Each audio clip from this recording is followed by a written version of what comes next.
Jayam Gopijana Vallabha Girivaradari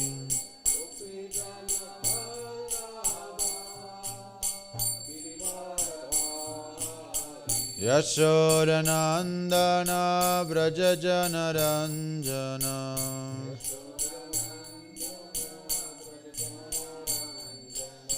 Yamunatira Vanacharya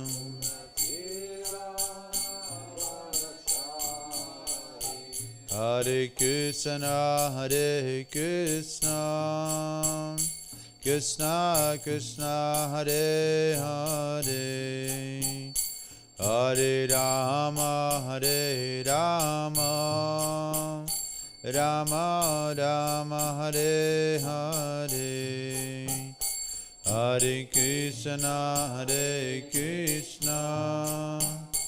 Krishna Krishna Hare Hare Hare Rama Rama Rama Hare Hare Hare Krishna Krishna Krishna Hare Hare Hare Rama Rama Rama Hare Hare Hare Krishna Krishna Krishna Hare Hare Hare Rama Rama Rama Hare Hare Hare Krishna Krishna Krishna Hare Hare Hare Rama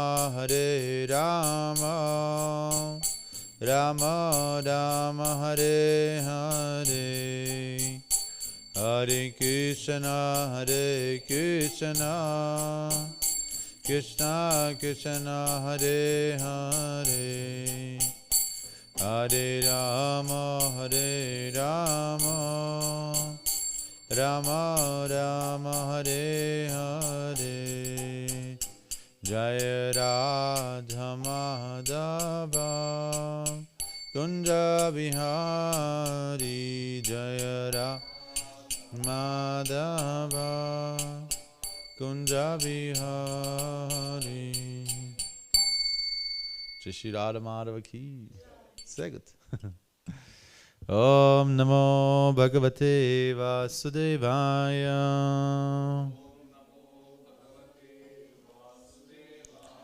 Om Namo Bhagavate Vasudevaya.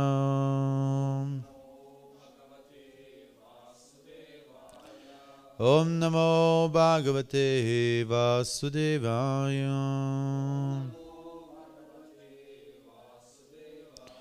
Narayanam Namaskritya Naram Chaiva Narottamam Devim Saraswatim Vyasa Tato Jayamudhinayet.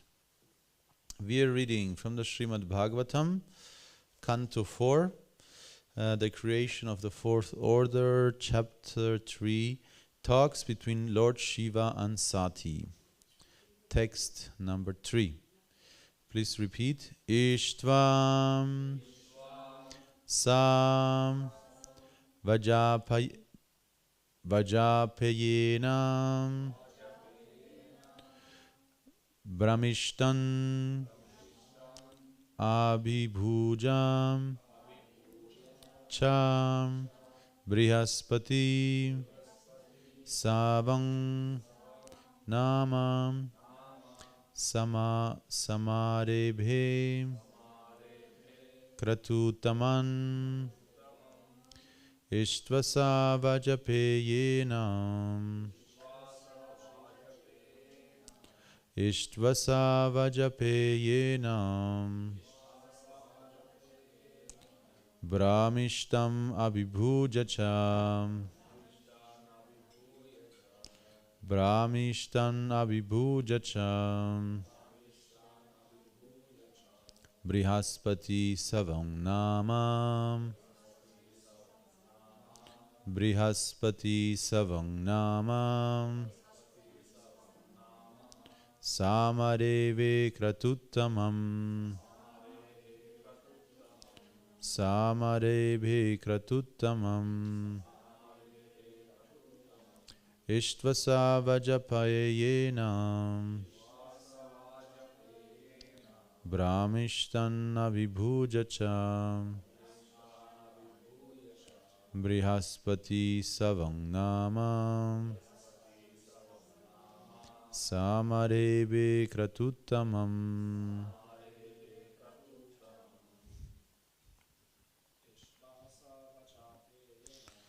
Ishtvasa Vajapayena.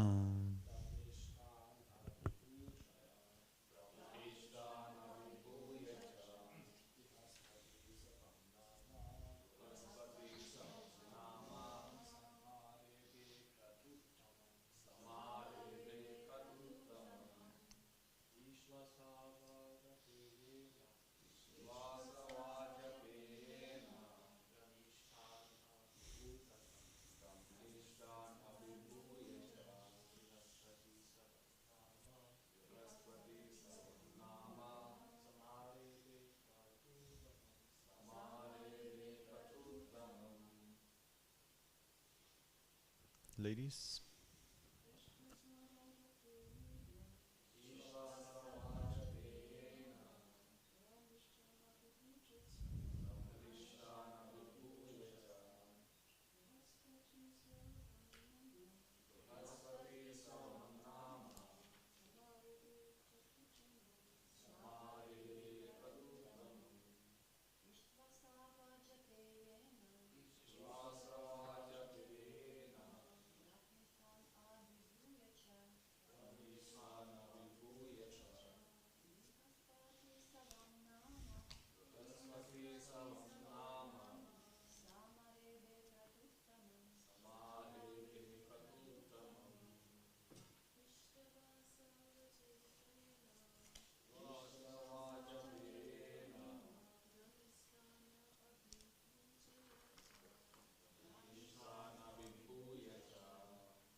So word by word, please repeat. Ishtva, after performing.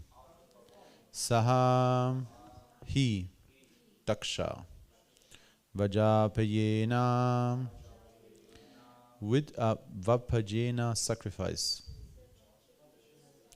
Brahmishtan, Shiva and his followers. Abhibhuja, neglecting. Cha, and Brihaspati Savam, the Brihaspati Sava. Nama, called. Samarebhe, begun. Kratu Uttamam, the best of sacrifices. Translation on purport by His Divine Grace A.C. Bhaktivedanta Swami Srila Prabhupada Ki Jai.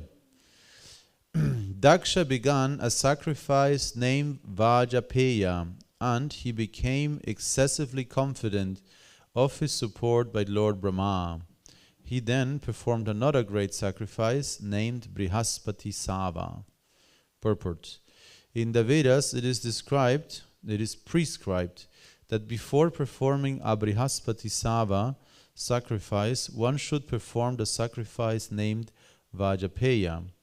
While performing these sacrifices, however, Daksha neglected great devotees like Lord Shiva. According to Vedic scriptures, the demigods are eligible to participate in yajnas and share the oblations, but Daksha wanted to avoid them. All sacrifices are intended to pacify Lord Vishnu, but Lord Vishnu includes all his devotees. Brahma, Lord Shiva, and the other demigods are all obedient servants of Lord Vishnu. Therefore, Lord Vishnu is never satisfied without them.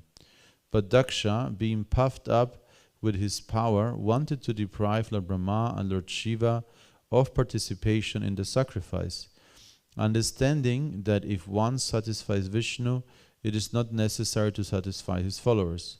But that is not the process. Vishnu wants his followers to be satisfied first.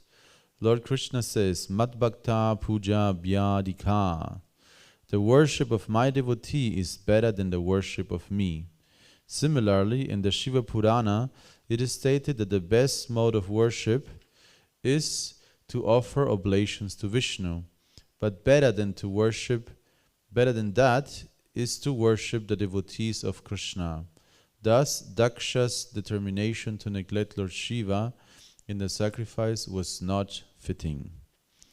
Om Ajnanati Mirandasya Gyanangyana Shalakaya Chakshurum Militam Yena Tasmai Shri Gurave Namaha Sri Chaitanya Manovistam Stapitam Yena Bhutale Swayam Rupa Kadamayam Dadati Swapadantikam Vandeham Shri Guru Shriyuta Parakamalam Shri Gurum Vaishnavamscha Shri Rupam Sagrajatam Sahaganata Ragunatam Vitamtam Sajivam Sadvaitam Savadutam Parijana Sahitam Krishna Chaitanya Devam Shri Radha Krishna Padam Sahagana Lalita Shri Vishakam Vitamscha Namo Prabhupada Priyadasaya Jagannatha Yatra Nandamurtaye Bhakta Sukaya Krishnot-kirtanena Nrisinghena Rakshataya Namaha Namo Vishnu Padaya Krishna Pristaya Bhutale Srimate Bhakti Vedanta Swaminiti Namine Namaste Saraswati Deve Gauravani Pracharine Nirvishesha Shunyavadi Paschatyade Shatarine Namo Vishnu Padaya Krishna Pristaya Bhutale Srimate Bhakti Siddhanta Saraswati Iti Namine Shri Varshavana Videvi Daitaya Kripabdaye Krishna Sambandha Vijnana Dayane Prabhave Namaha Vanchakalpa Tarubhyascha Kripa Sindhu Vyaivacha Patitanam Pavanevyo Vaishnavevyo Namo Namaha Panchatattvatmakam Krishnam Bhaktarupa Swarupakam Bhaktavataram Bhaktakyam Namami Bhakta Shaktikam Sankarshana Karanato Yashai Garbhodashai Chapayobdishai Sheshascha Kala Sanityanandakya Rama Sharanam Mamastu Namo Mahavaranjaya Krishna Prema Pradayate Krishnaya Krishna Chaitanya Namni Gauratise Namaha Namaste Halagraha Namaste Mushalayuda Namaste Revatikanta Namaste Bhaktavatsala Namaste Dharanidhara Namaste Balaram Shrishta Pralambari Namaste Stvi Himam Krishna Purvaja He Krishna Karuna Sindhu Dinabandhu Jagatpate Gopesha Gopipakanta Radhakanta Namostute Jayatam Surato Pangor Mamamanda Matirgati Matsarvasva Padam Vajo Radhamadana Mohano Divyad Vrindaranya Kalpadrumada Srimad Ratangara Simhasanasto Srimad Radha Srila Govinda Deva Prishtalivi Savamano Smarami Srimandra Sarasaram Vivam Siva Taratastitaha Karsham Vena Sonari Gopir Gopinata Shri Estunaha Tapta Kanchana Gaurangi Radhe Vrindavaneshwari Vrishabhanu Sutta Devi Pranamami Hari Priye Jaya Sri Krishna Chaitanya Prabhu Nityananda Shri Advaita Gadadhara Shivasari Gaura Bhaktavrinda Hare Krishna Krishna Krishna Hare Hare Hare Rama Rama Rama Hare Hare. Once again the verse. Ishtvasa vajapeyena brahmishtan avibhujacha brihaspati savam nama samarhebe kratuttamam. Daksha began a sacrifice named Vajapeya, and he became excessively confident of his support of Lord Brahma. He then performed another great sacrifice named Brihaspati Sava.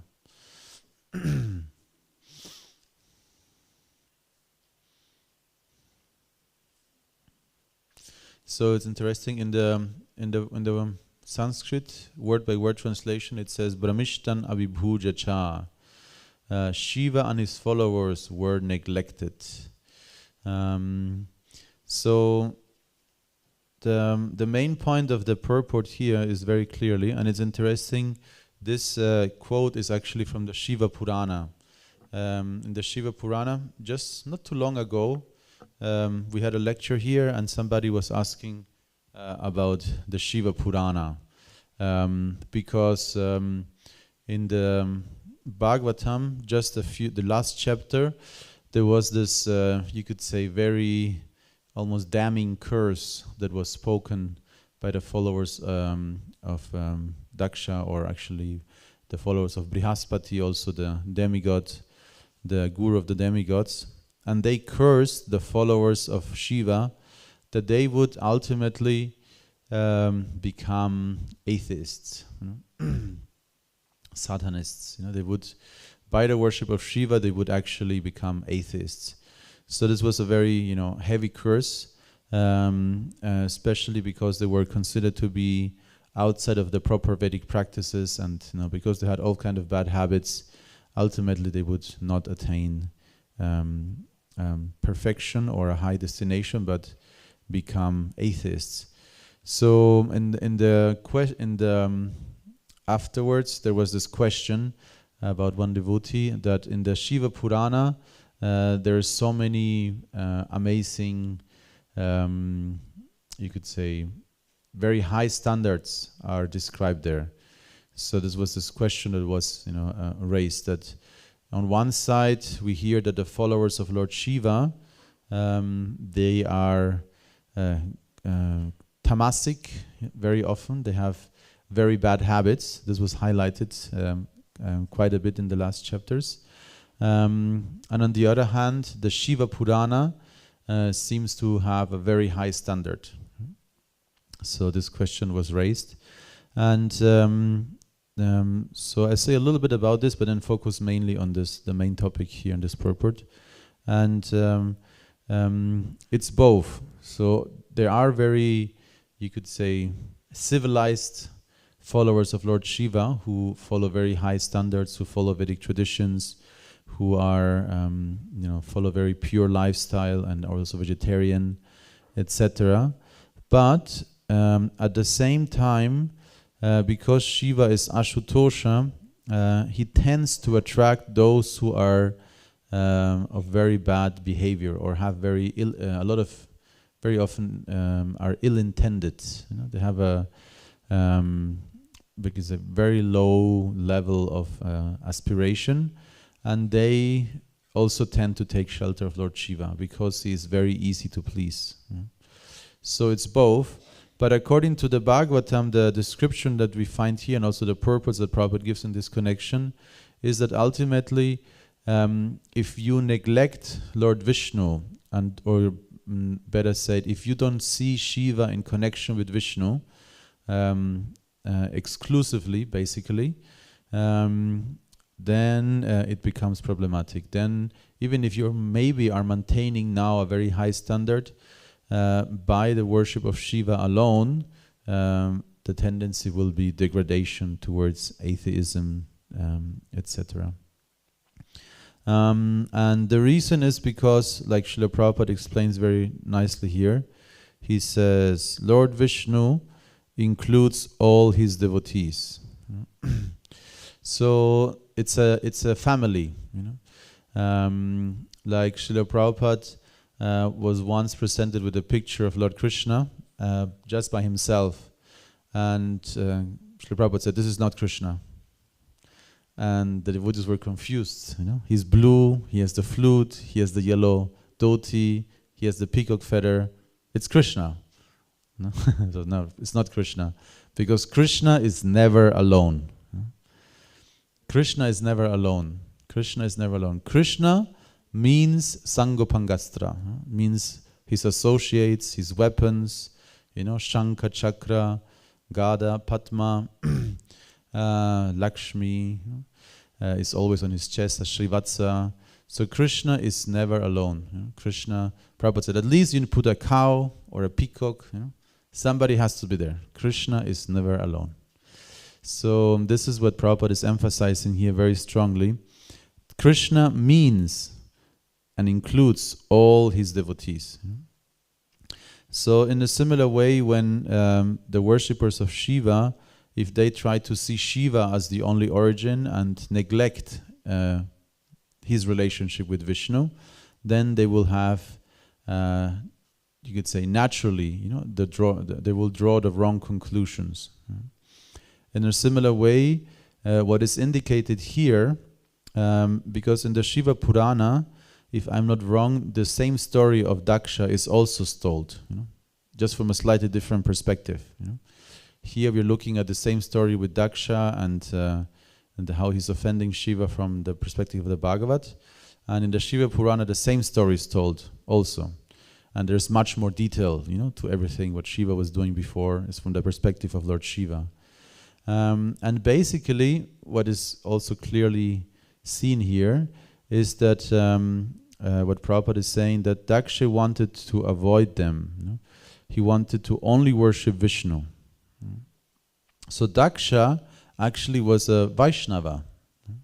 He was a Vaishnava devotee, and he drew the wrong conclusion also. He thought only Vishnu, only Vishnu, and he had, of course, a family relationship with Shiva also, which was a little bit problematic. He didn't fully accept Shiva. He was not so enamored, by the appearance of Lord Shiva. So that was also playing part of it. But also part of it was his wrong understanding, thinking that he could only worship Vishnu and he could please Vishnu like that. And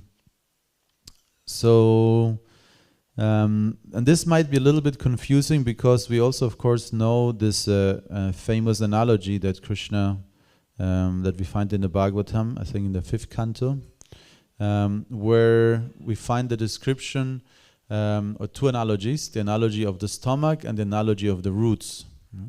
So if you want to feed the stomach, if you want to feed the body, you feed the stomach directly. You don't feed each individual sense.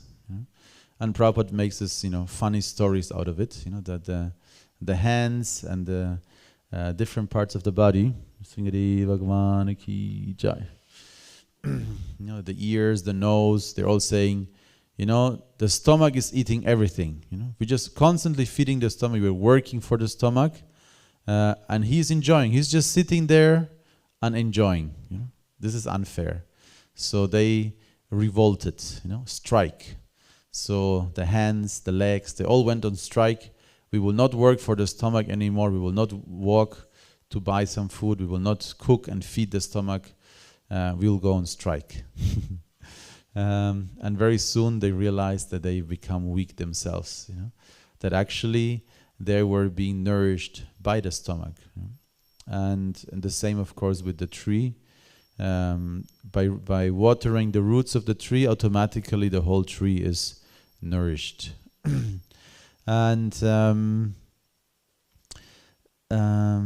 yes, so this might lead one to the conclusion, I just need to worship Krishna. I just worship Krishna, I don't need to worship anybody else.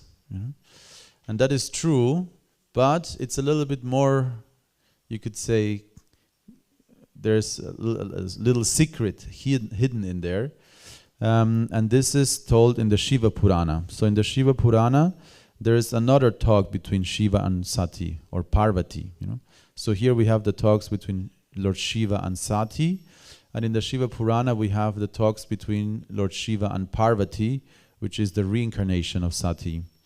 And there, I don't know the exact conversation, but the topic is that Parvati is asking what is the best form of worship, and that's when this is told. Mad Bhakta Puja Bhadika. That the worship, Shiva is telling her that Lord Vishnu actually ultimately says the worship of myself is not the highest. The worship of my devotees is the highest. So you could say it's very similar to this section in the Bhagavad Gita, where Krishna is clearly saying that one should not disturb those who are in ignorance. If somebody is in ignorance, you should not disturb them. So that basically would mean we should not preach, because everybody's in ignorance. And if we go there and preach and give them a book, we might disturb them, and sometimes we do, Sometimes they get disturbed when we approach them, So are we going against the will of Krishna by preaching, by daring to disturb those who are in ignorance? And in the purport to this verse, Srila Prabhupada contradicts Krishna, but not because he thinks he knows better, but because he knows Krishna very well.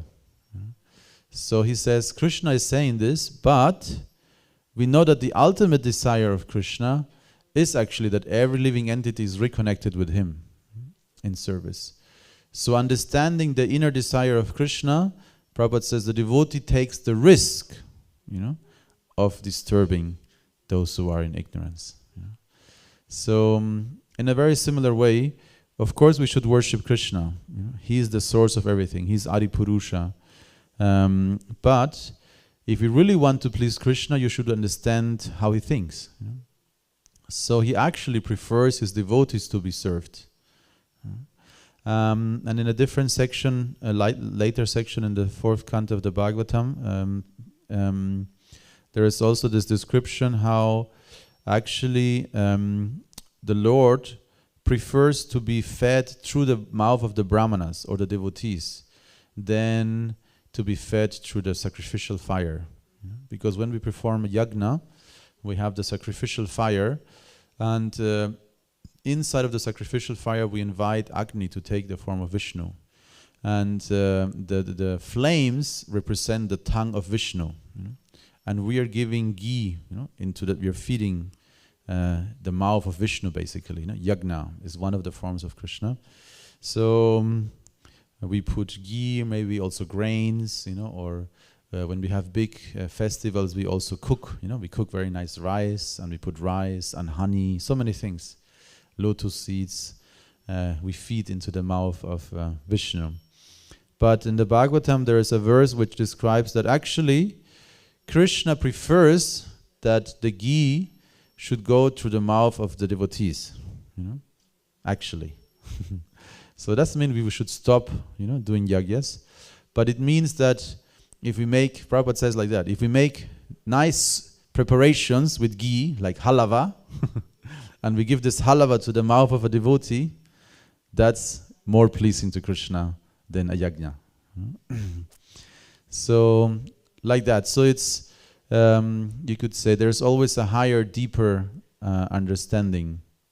So in a similar way here, if we become too dogmatic about one aspect, it's always dangerous, So you could say Daksha was very focused, only worshipping Vishnu, not worshipping Shiva, And, it could seem like, sometimes in ISKCON also the tendency is there, because Prabhupada discourages us to worship demigods, for material benefits. Very often the exclusive worship of demigods is because people want some kind of benefits, And there's this list also in the Bhagavatam which describe which demigod is worshipped for which benefit, So if you want to be very powerful, you worship Indra. If you want health, you should worship the sun god. If you want to be famous, I forgot, but there's a whole list. Different demigods can offer different benedictions.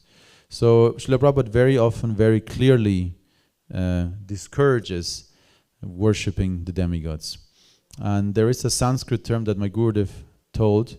I think it was Deva Upasana, something like this. I think Deva Upasana is like worshipping one deity only.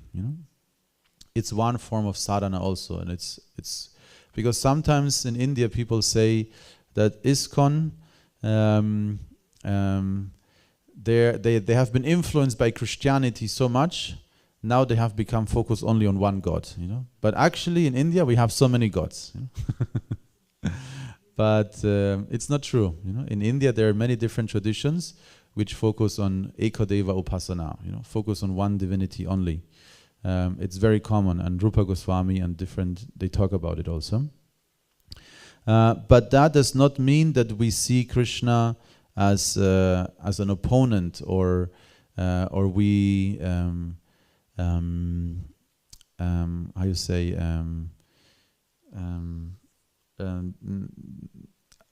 or we basically say that the existence of the other divinities is not real. You know? So this is the main difference. If you focus on one divinity within Vedic tradition, it doesn't mean that you think the other deities are not real. Because that's what other monotheistic traditions tend to say. There's one God, and everything else is Satan. Like on Instagram, sometimes some Christians write to me when they see my deity worship and what I'm doing there, and they say, "This is voodoo. This is Satan. What are you doing there?" And they are very confused because if it doesn't fit in what they know, it must be from Satan. It must be from the devil. So this should not happen to us. We should not be ignorant and exclusive. A devotee should know very well the glories of the demigods, and their position, their attitude, their qualities. And so a devotee, Prabhupada also says that if you understand the position of the demigods as devotees of the Lord, you can worship them like you can worship any other devotee as well. And this is what Prabhupada is emphasizing here, that Lord Vishnu includes all his devotees. So Lord Brahma, Lord Shiva, and the other demigods are all obedient servants of Vishnu. Therefore, Lord Vishnu is never satisfied without them. So Sangopangastra. So like when we do puja and we offer prasadam, bhoga, to the Lord, once it becomes prasadam, we first offer it to all his followers. And so it's idam maha prasadam nirmalyarikam, idam maha prasadam nirmalyarikam sarvo sangapangastra devya namaha. So we offer the maha prasadam to all the demigods, to all the followers, to all the devotees of Lord Vishnu. And then Krishna is satisfied. Krishna is satisfied if we please the devotees. So then, of course, you could ask the question further: what pleases the devotees? Now, it pleases the devotees if you worship Vishnu. So it goes back and forth. The devotees are pleased if you please Vishnu, and Vishnu is pleased if you please the devotees. So if you remain in that loop, you can't make a mistake. But it is a mistake to try to neglect or avoid devotees. Technically, this is called Kanishta Adhikari. So the Kanishta, he has the tendency to see himself and God as very close and try to neglect or sideline everybody else. So this is what is happening to Daksha. So he's sidelining. It even says here, even Brahma. Brahma gave him the empowerment and position to populate the universe, but he was so sure of he was so confident of the support of Lord Brahma that he was even avoiding, including Brahma and Lord Shiva, in his sacrifice. So because technically when you perform fire ceremonies, Srila Prabhupada describes that traditionally every fire yajna had a shalagram shila, receiving, as Vishnu receiving all the benefits of the ceremony. But there is a system that each demigod has a certain, you could say, quota, that they also are entitled to as part of the yajna. So each demigod is entitled to a certain quota, and technically they sustain on that. So we hear how the demigods, when Bali Maharaj, took over, they had to go on hiding, and they were having trouble receiving their quota from the yajnas. So they actually directly benefit, and sustain on this, you could say, offerings that are being made. They actually have a direct benefit from it. Similar to the forefathers. The forefathers, The Pitas, they are, you could say, something like demigods, not in a high position of demigods, but they are in the heavenly planets. And the forefathers, they receive pinda. So it is supposed to be the duty of the of somebody who is alive to offer this pinda, regularly for the forefathers. And when the successors neglect making these offerings, they actually have, you could say, no revenue, It's like if you put your elder parents, in the Altersheim, very nice Altersheim, like old age home, very nice, But at one point you stop paying, the bill, which might be very high, If you go to a very nice old age home, maybe, I don't know, a few thousand euros you have to pay every month. So you have no money, or you forget about it, You don't pay, then they have to be moved to a low class, state-owned Altersheim, old age home, and they will be very angry, This ungrateful, we raised them, we paid for everything for them. Now they forget us, So in a similar way, it is described when the offering of pinda is neglected. The forefathers, they have no revenue. They don't get these offerings anymore, and they have to leave their position. So they're destitute, they are jobless. And then Yamaraj comes. Yamaraj, Dharmaraj says, I have a job for you. You are angry with your, sinful, how you call them? Ancestors, what's the opposite? Descendants, You are angry with your descendants, who have become sinful. Once they die, you can take revenge of them when they come to Yamaloka. So the Yamadutas, the followers of Yamaraj, they are disgruntled, frustrated, ancestors who did not receive pinda. And they're very happy to take revenge of the sinful people. So when you come there, they will. It's like when in German say "Pisaken," And we have a description in the third canto. You maybe remember when the description of the embryo is made. How the embryo is growing, and then again becomes sinful, and then is dragged, by the Yamadutas. It's very graphic. How painful it is, it is known that it's you can see in the face, somebody who has looked death into the face. There's this saying in different language. I think in English also, when you see death into the face directly, you can see that in the expression of the people. So most people, when they face death, they look very scared, and they literally, in English they say, shit their pants, because it's so scary. And the reason is because they see the Yamadutas, and also people who had near-death experiences, they very often report also, encountering, these creatures, before coming back to external consciousness. But devotees, followers of Krishna, it says even if you have the kanti mala only, if you have kanti mala around your neck, tulasi beads, the Yamadutas will know, okay, this person is not in our jurisdiction, not our jurisdiction. And we can see it in so many devotees who have passed away.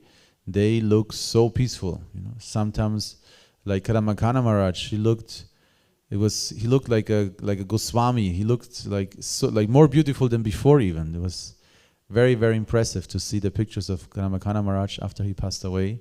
How he was, sitting, just, sublime. So when somebody passes away in a very conscious way, then they don't have to encounter the agents of Yamaraj. It is also described in the story of Dhruva Maharaj that actually a devotee uses the head of death personified as one of the steps to climb the plane of Vaikuntha. So there's the Vaikuntha Vimana, and death personified is also there, because you just died. But you use his head as one of the steps to climb on the plane. So no danger. And why? Because, of course, the mantra, there's a mantra, two very similar mantras. The mantra for Shiva Triambakam Jayamahi Sugandhi Pushti Vardhanam, and also Om Namo Bhagavate Narasimhane, Om Ugram Viram Mahavishnum Jalantam Sarvatomukham. These two mantras explain how by taking shelter of Vishnu directly, or a devotee like Shiva, one can overcome death. Why? Because death personified is afraid of them. Or in the mantra of Nrsimha it says, Mrityu Mrityur, he's the death of death. Even death is afraid. Death scared when Nrsimhadev appears. So if you take shelter of Lord Vishnu, naturally you overcome fear of death. And yes, so I think I'll not speak much longer. The main point that Prabhu was making here is that we should not think we can worship Krishna alone. Vishnu actually prefers to be worshipped through his devotees. Hare Krishna. Er hat das Mikro schon, aber danach du. Yeah, thank you, Prabhu, for this insights. Maybe can you answer me the question how it influences people who are in ignorance, as almost everybody in Kali Yuga, when they see Prabhupada's books, or they touch it, or they take even prasadam, and then they die. What will be the effect? Yeah, every single small connection that they have with Krishna has a lasting effect. This is the amazing nature of spiritual, or you could say the persistence of spiritual nature. The material things are always temporary, and even if materially you might have attained so much or done so much, if you haven't done spiritual activities, they have no value. And Krishna speaks this in the Bhagavad Gita, the famous verse where he says, those who see action and inaction and inaction and action actually see. And that means that if somebody who has built, 1,000 skyscrapers and is a billionaire, but has never, once chanted, the Hare Krishna mantra, never once tasted prasada, never once did a spiritual pious activity, he has done nothing. Nothing. When he dies, it's all gone. So many great emperors, built huge empires, conquered, all of Europe, and then they die, and that's it. But somebody who externally, like we have in our Guru Parampara 2 Babajis, Jagannadas Babaji, Gaur-Kishoras Babaji. Externally, Gaur-Kishoras Babaji was illiterate. He couldn't even read or write. And he had no possessions. But he was truly wealthy. And Chaitanya Mahaprabhu once made you could say, how you call it, play of words. And he said, I will only eat at the house of somebody who is a lakpati. So lakpati means somebody who owns 1 lakh. Nowadays 1 lakh rupees is not so much anymore, but back then 1 lakh is a millionaire. So everybody was thinking, Chaitanya Mahaprabhu was saying, I will only eat at the house of a millionaire, or somebody who's wealthy, who can give me good food, and then they understood that actually he was meaning not 1 lakh rupees, not 100,000 rupees, but 100,000 holy names. He will only eat at the house of somebody who chants basically, every day, all day. So that's the point, what is the real value? We tend to think when we hear lakpati, we think, oh, he has a lot of money. But he was not thinking that. He was thinking somebody who has the true value, somebody who is chanting. So Yes, like that. So any small, and the reason is because spiritual activities have a lasting effect. You know, even after you die, you continue exactly where you stopped. You know, they will never vanish. You know, you could say it's the best investment. You know? So if you can help people make this investment, you know, even if they don't know, you know, they will have a benefit. You know, they will have a benefit. Even if it's agyata sukriti, you know, agyata means they're not conscious. You know, they don't know what they're doing, they don't know what's happening, but still they benefit, and it has a lasting effect. And the more this agyata sukriti increases, the more likely they will be to actually at one point, you know, start practicing. Or you could say it also in one sense, at one point, it naturally they will start becoming spiritually active because the agyata sukriti has accumulated to a certain level. And therefore, it is very, very important to be very polite in the street, you know, because sometimes when we distribute books, you know, and people are very neglectful and rejectful, and they, you know, maybe even ignore you, you know, that's the worst actually, you know. When people say, "I have no time," you're like, "Okay, next time." When people say, you know, "I'm in a hurry," you're like, "Okay, you know, you're in a hurry." And then sometimes people even say, you know, "I don't like you," or, you know, "Get away." Then you're like, "Okay, you know, I also don't like you." You know? But then there are those who see you, but they decide to just completely ignore you. You're not even worth saying something, you know, and that hurts. Yeah? But still, you know, we should remain like we chant every day that the devotee is compassionate, you know. So we should be compassionate, and even we have frustration or anger, maybe we should remain, you know, polite, friendly, because very, very often, you know, I also experienced it a few times. The same person, even within a day, you know, you meet them once, they say no, no, no, no. You meet them twice, no, and you're always friendly. And the third time, they're like, "What do you have?" You know, so literally each time they meet a devotee, each time they take prasadam, each time they encounter or hear the holy name, they are getting closer, you know, to be able to take spiritual life more seriously. So therefore, we have a responsibility to be available, you know.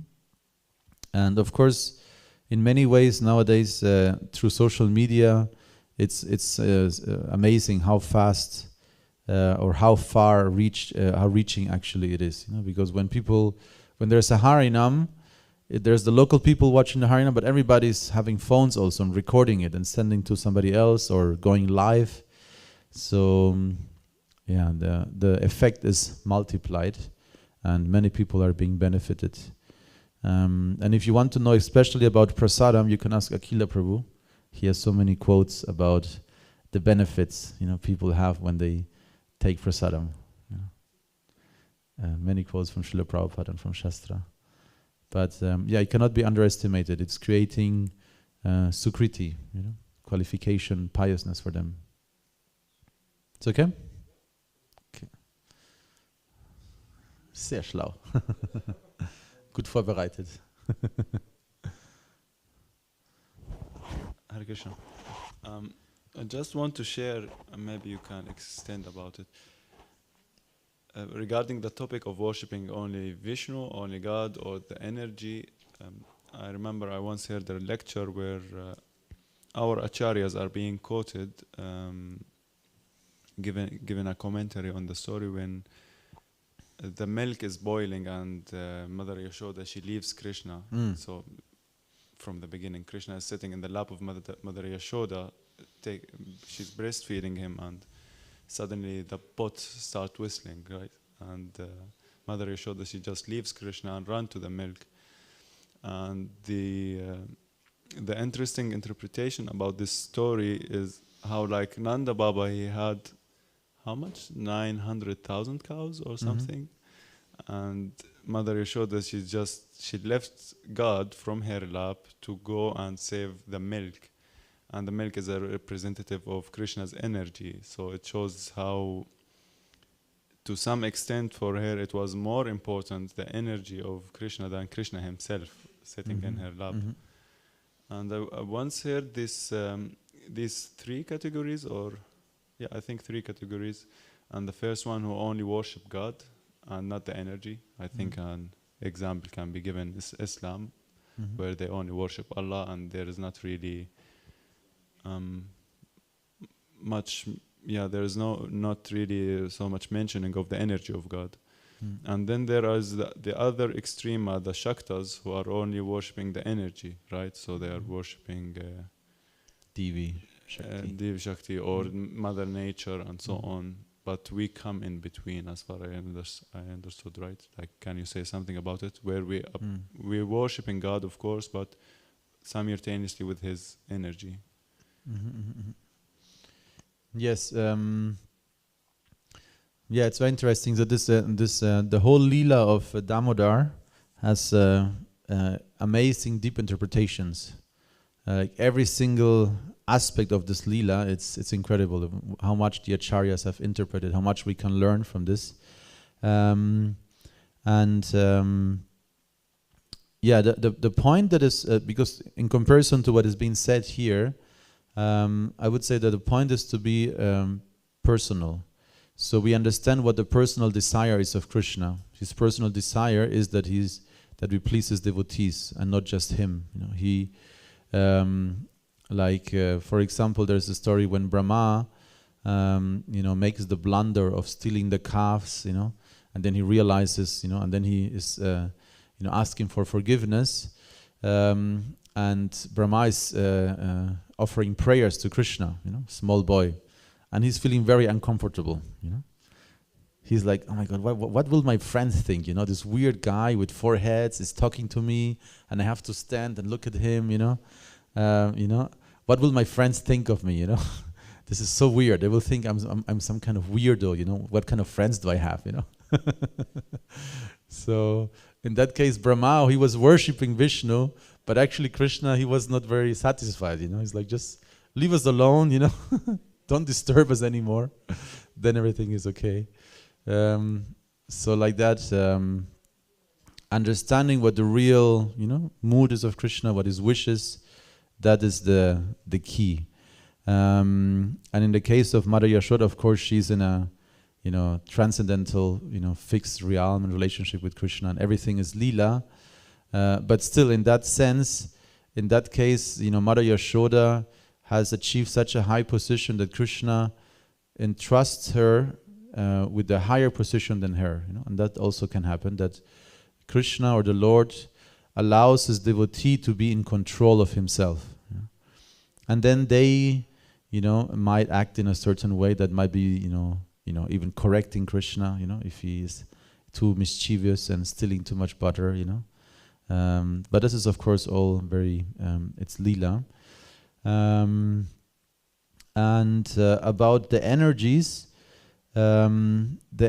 of the Lord, you could say they have different aspects. The energies of the Lord, you could say they are, technically, Chit Shakti, Sat Shakti, and Ananda Shakti, and they appeared in different aspects. There is, Jiva Shakti also, the living entities, and Hladini Shakti, which is part of Ananda Shakti, which is, very personal, as Radharani herself, So if you focus on worshipping Radharani herself, then you are on spot, because technically we are Radharani Bhaktas, the father of Srila Prabhupada, he was praying that he become as a devotee of Lord of Srimati Radharani, So for us, Radharani in many ways is more important than Krishna, because through her we attain Krishna, and we understand that this is the ultimate devotee, whom we could please, and naturally Krishna will be pleased.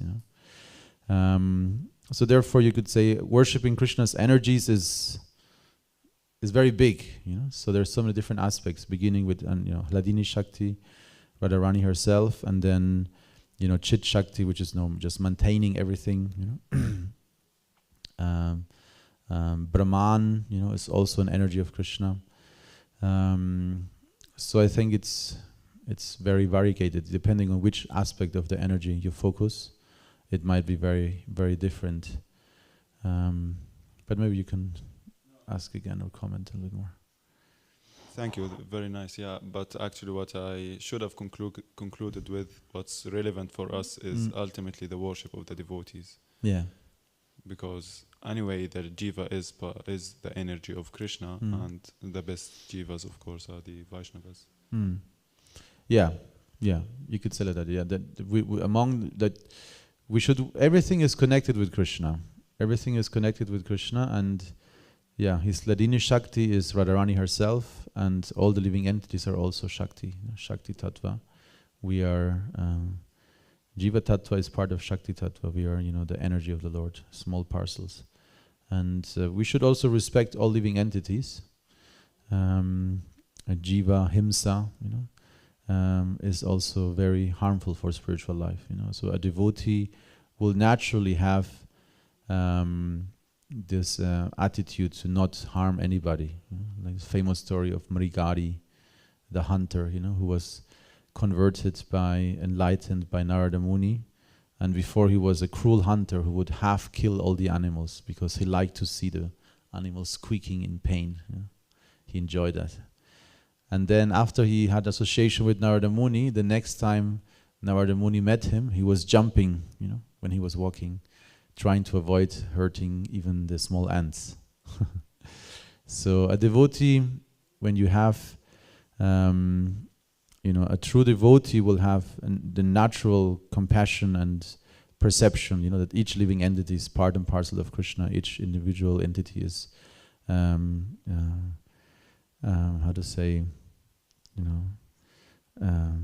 deserve respect ultimately, because they're part and parcel of Krishna.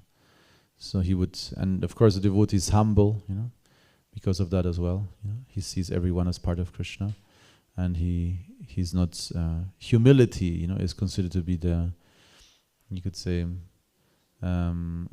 highest virtue. Somebody who truly is self-realized, it always manifests in humility. And sometimes, if you analyze your character, I've noticed when I'm not in a very good consciousness, then I act in certain ways where I can see I'm not humble, Or when people ask you a question and the way you respond, or when somebody praises you and the way you react, you can always, if you're a little bit attentive, you can see, where your consciousness is, Sometimes, if you have because ego can be the elephant ego, you're thinking you're very big, or you can also be the mouse ego, you're thinking you're very low, nobody likes you, So somebody praises you, you're like, oh, thank you, finally somebody praises me. Or it can be manifest in different ways, how we react to praise or honor or dishonor. If you are truly humble, you also feel always secure. If there's no humility, you don't feel secure. You're always afraid to either not be acknowledged as big as you are, or to be trampled upon because you are so small and worthless. So the ego can manifest like that. Okay, any other questions, comments? Then we'll stop here. Grantaraj Srimad Bhagavatam ki jai, Srila Prabhupada ki jai, Gaura Bhaktarinda ki jai, Simhachalam Dham ki jai.